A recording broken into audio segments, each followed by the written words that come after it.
Hello welcome back to my channel bone passion. Welcome back to another vlog.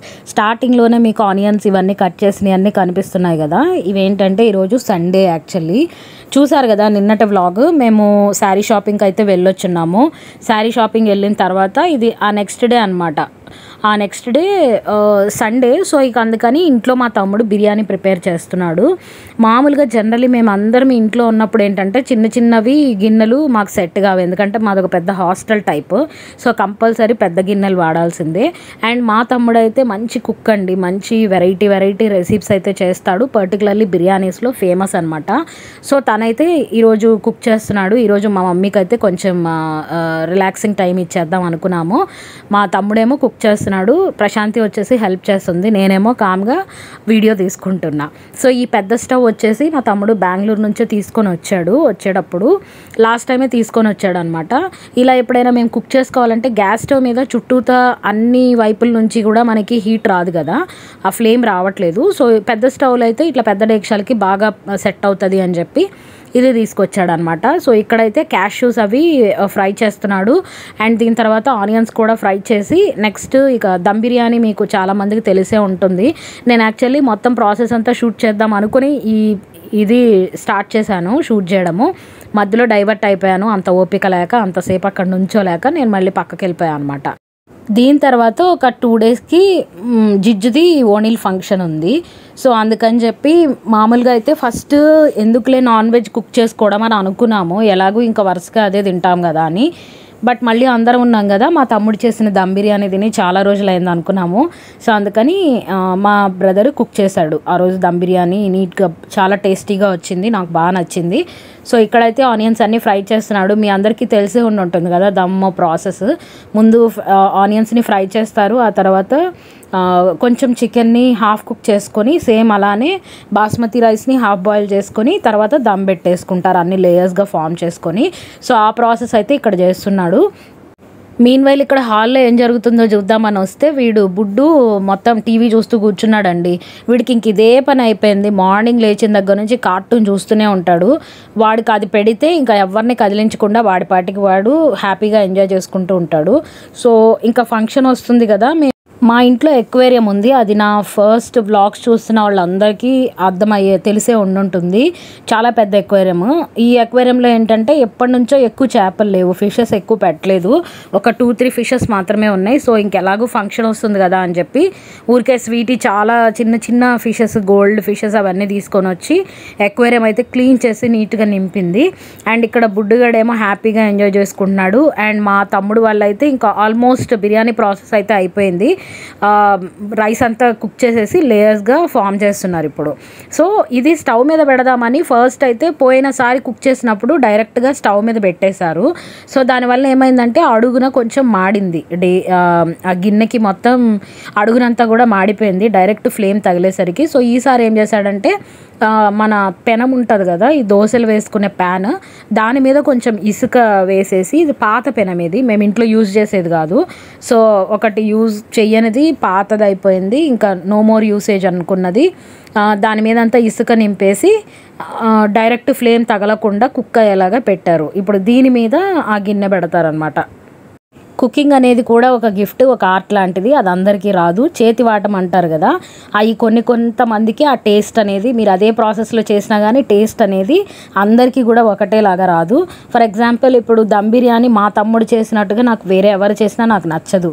And అలానే మా mummy వంట అయితే ఇంకా నాకు తెలిసి ఆ టేస్ట్ ఇక నేను ఎక్కడ చూడను కూడా. ఎందుకంటే నేను కూడా సేమ్ మా మమ్మీ చేసే ప్రాసెస్లోనే చికెన్ కర్రీ అవి నేను ప్రిపేర్ చేస్తాను, కొబ్బరన్నం అదే ప్రాసెస్లో ప్రిపేర్ చేస్తాను, కానీ ఆ టేస్ట్ అయితే నాకు ఎప్పుడూ రాదండి. సో ఇక్కడ చూస్తే మా తమ్ముడైతే దమ్ బిర్యానీ అదే మొత్తం పైన కొంచెం కొత్తిమీర, తర్వాత నెయ్యి అవన్నీ వేసి పైన మూత పెట్టేశాడు. ఈ మూత మీద కొంచెం బరువు పెట్టుకోవాలి మనము దమ్ము కోసం. కొంతమంది ఏంటంటే చపాతీ పిండిని చేసి దాన్ని చుట్టూతో క్లోజ్ చేస్తారు, అలా అయినా చేయొచ్చు. బట్ దానికంటే ఇది ఈజీ ప్రాసెస్ కదా, మూత పెట్టేసి దాని మీద కొంచెం వెయిట్ ఉన్న పాత్ర ఒకటి పెట్టారు. అండ్ ఫ్లేమ్ చెక్ చేసుకుంటున్నాడు, ఎందుకంటే మరీ హై ఫ్లేమ్లో పెడితే అది మాడుతుందేమో అని. సిలిండరు మేము ఇంకొకటి దూరంగా పెట్టామన్నమాట, అంటే ఇది గ్యాస్కి ఉన్న సిలిండర్ కాకుండా ఈ సెపరేట్ సిలిండర్ని ఈ స్టవ్కి కనెక్ట్ చేసాం. సో ఫైనల్లీ బిర్యానీ అయితే అయిపోయింది. అండ్ ఇక మేము అందరమీ కూర్చొని తినేయడమే. జనరల్లీ అందరం ఇంట్లో ఉంటే టేబుల్ మీద అయితే పట్టము, అండ్ కింద కూర్చొని తినడం అలవాటు. నాకు ఏంటంటే జనరల్ అందరూ ఉంటే కిందే కొంచెం సరదాగా కూర్చొని తినేస్తాం కదా, మంచిగా అనిపిస్తుంది. ఇక్కడ మా తమ్ముడు ఏం చేశాడంటే క్యాష్యూస్ అవన్నీ లాస్ట్లో వేశాడు పైన. కొంతమంది ఏం చేస్తారంటే క్యాష్యూస్ కూడా వేసేసి అప్పుడు దమ్ పెడతారు. బట్ లాస్ట్లో క్యాష్యూస్ వేస్తే ఏంటంటే మెత్తగా అయిపోకుండా క్రిస్పీగా ఉంటాయి క్యాష్యూస్. అలా అయితేనే తినబుద్ధి వేస్తుంది. అండ్ ఇవి ఆల్రెడీ మనం ఫస్ట్లో స్టార్టింగ్లో నెయ్యిలో ఫ్రై చేసుకున్న జీడిపప్పు అనమాట. సో అందుకని కొంచెం టేస్ట్గా ఉంటుంది అని చెప్పి కాసేపు మళ్ళీ మూత పెట్టి ఇప్పుడు వడ్డించుకుంటున్నాము, అందరం కలిసి తింటున్నాము. అండ్ జనరల్లీ ఇంతమంది ఉన్నప్పుడు ఏంటంటే యూజ్ అండ్ త్రో ప్లేట్సే బెస్ట్ అనిపిస్తుంది. అవన్నీ మళ్ళీ క్లీన్ చేసుకుని హౌస్ హెల్పర్ ఉన్నారు, బట్ అయినా కానీ అంతమందికి చేయాలంటే ఎవరికైనా కష్టమే కదా. So use and throw plates అయితే ఇంకా బెటర్లే అనుకొని మేము ఇలా తిన్నాము. మీరు నా పాత వ్లాగ్స్లో చూస్తే మేము అరిటాకు భోజనాలు కూడా చేస్తూ ఉంటాం అప్పుడప్పుడు. మా ఇంట్లో అరటి చెట్లు ఉన్నాయి ఫుల్గా. సో అక్కడ నుంచి మంచిగా ఫ్రెష్గా ఆకులు తెంచుకొని వచ్చి అందులో కూడా సరదాగా అప్పుడప్పుడు బర్త్డేస్ అప్పుడు తింటూ ఉంటాము. మా డాడీ బర్త్డే వ్లాగ్లో చూస్తే మీకు అర్థమవుతుంది. అందులో అందరం అరిటాకు భోజనం చేసాము. బట్ ఇక్కడ ఏంటంటే ఇంకా ఇట్లాగా యూజ్ అండ్ త్రో ప్లేట్స్లో అయితే వెంటనే తిని పడేసేయచ్చులే అని చెప్పి మేము వీటి మీద వడ్డించుకున్నాము. అండ్ ఇక్కడ దమ్ అనేది కింద మొత్తం లాస్ట్లో పీసెస్ ఉన్నాయి. సో మా తమ్ముడు అవి ఏమీ చెదిరిపోకుండా నీట్గా ఒక్కొక్కరికి కావాల్సినంత వడ్డిస్తున్నాడు. సో నేను హైదరాబాద్లో అబ్జర్వ్ చేసినంత వరకు కూడా చాలామంది బిర్యానీలో గోంగూర పచ్చడి అస్సలు యూజ్ చేయరు. మాకెందుకో ఆంధ్ర సైడ్ మేము ఎక్కువ గోంగూర పచ్చడి బాగా తింటాము. అండ్ గోంగూరలో ఐరన్ ఉంటుందండి, రిచ్ ఇన్ ఐరన్. సో మంచిది యాక్చువల్లీ గోంగూర తింటే. నాకెందుకో పలావ్ కానీ ఏదైనా సరే నాన్ వెజ్ ఐటెంలోకి కంపల్సరీ గోంగూర ఉంటే ఆ టేస్ట్ వేరుగా ఉంటుంది. సేమ్ ఇలానే నాకులాగా లైక్ చేసేవాళ్ళు ఎవరైనా ఉంటే కింద కామెంట్ సెక్షన్లో షేర్ చేయండి. హైదరాబాద్లో నేను ఎప్పుడు చూడలేదు గోంగూర సరిగా వాడడము. అండ్ ఇక్కడ భోంచేసిన తర్వాత మధ్యాహ్నం కాసేపు జిజ్జు నలుగు కోసం అని చెప్పి ఇవి మా చెల్లి కొంచెం స్టఫ్ తీసుకొచ్చింది. అవన్నీ ఊరికే నేను పెట్టుకొని చూస్తున్నా ఎలా ఉన్నాయి ఏంటి అని. అండ్ ఇక్కడ లియో గార్డ్ని అయితే బయటకు తీసుకొని వచ్చాము, దాన్ని స్పాకి తెచ్చాము. యాక్చువల్గా లియో గార్డ్కి స్వీటీ స్నానం చేయిస్తుంది. కానీ ఇలా స్పెషల్ అకేషన్స్ ఉన్నప్పుడు ఏంటంటే మనం ఎలా బ్యూటీ పార్లర్కి వెళ్తామో దాన్ని కూడా అలా స్పాకి తీసుకెళ్తాము. సో దట్ వాళ్ళు నీట్గా డీవార్మింగ్ ఏమన్నా ఉంటే డీవార్మింగ్కి వేసి వ్యాక్సిన్స్ వేసి చక్కగా నీట్గా దానికి ఫ్రెష్గా స్నానం చేయించి అండ్ మంచిగా స్పా చేస్తారు. ఎక్స్ట్రా నెయిల్స్ ఏమన్నా ఉంటే కట్ చేయడము అట్లా అన్నీ చేస్తారనమాట. అండ్ వాడికి ఒక స్ప్రే కూడా యూజ్ చేస్తారు వాళ్ళు. ఆ స్ప్రే స్మెల్ ఎంత బాగుంటుందంటే కనీసం ఒక 1 వీక్ వరకు ఆ స్ప్రే స్మెల్ అలానే ఉంటుంది. జనరల్లీ అక్కడికి తీసుకెళ్ళినప్పుడు లియో గాడు కొంచెం భయపడతాడు, ఎందుకంటే ఇవన్నీ కొత్తగా ఉంటుంది కదా. మామూలుగానే లియో చాలా భయస్తుడు, కొంచెం భయం ఎక్కువ. ఊరికే చిన్న సౌండ్ అలా వచ్చినా కానీ వెంటనే పరిగెట్టి లోపలికి వెళ్ళిపోయి దాక్కుంటాడు, లేదా మన వెనక దాక్కుంటాడు. సో ఇట్లా స్పాక తీసుకొచ్చినప్పుడల్లా కొంచెం టైర్డ్ అయిపోయినట్టుగా ఫీల్ అవుతాడు, అబ్బా వీళ్ళు ఫైనల్లీ వదిలేశారు అన్నట్టు. బట్ చాలా క్లీన్ అండ్ చాలా ఫ్రెష్గా ఉంటాడు. అండ్ ఆ రోజు మంచిగా నిద్రపోతాడు కూడా, ఎందుకంటే మొత్తం నీట్గా వాళ్ళు మసాజ్ తర్వాత ఇంకా స్పా చేస్తారు కదా. సో అందుకని తనకి ఏంటంటే బాగా రిలాక్స్గా కూడా ఉంటుంది. సో ఎవరైనా ఒంగోలులో ఉండేవాళ్ళు మీకు పెట్స్ ఉంటే కనుక కంపల్సరీ ఇదైతే ఒకసారి విజిట్ చేయండి. మంచిగా సర్వీస్ అది చాలా బాగుంటుంది. జనరలీ ఎప్పుడు ఏదైనా అకేషన్ ఉంది అంటే స్వీటీ స్పాక్ తీసుకొని వస్తుంది లియోని. అండ్ అక్కడ వేరే వేరే డాగ్స్ కూడా ఉంటే కొంచెం సేపు స్వీటీ వాటితో చూస్తూ ఉందన్నమాట, ఆడుతూ ఉంది.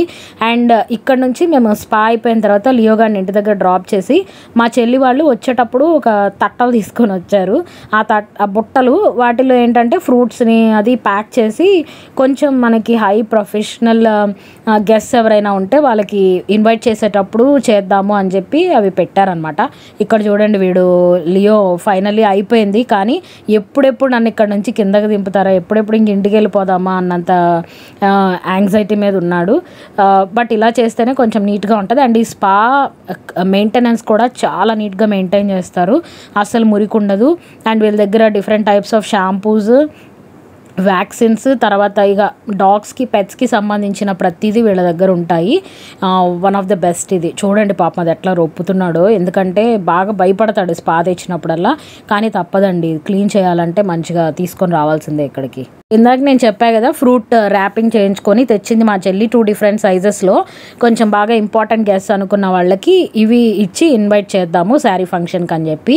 సో ఈరోజు వ్లాగ్ అయితే ఇదేనండి. ఈ వ్లాగ్ మీలో ఎవరికైనా నచ్చితే కంపల్సరీ ఒక లైక్ ఇచ్చి, కామెంట్ చేసి, షేర్ చేసి, సబ్స్క్రైబ్ చేసుకోవడం అయితే అసలు మర్చిపోవద్దండి. నేను ఎక్కువ రెగ్యులర్ చేయలేకపోతున్నాను అని చెప్పి నన్ను ఫాలో అవ్వడం అయితే మర్చిపోవద్దు. ఇన్స్టాగ్రామ్ ఛానల్ని కూడా ఫాలో అవ్వండి ఒకసారి. అండ్ నేను ఇంకా ఇలానే మంచి మంచి వీడియోస్ పెడుతూ ఉంటాను. So don't miss. Bye bye.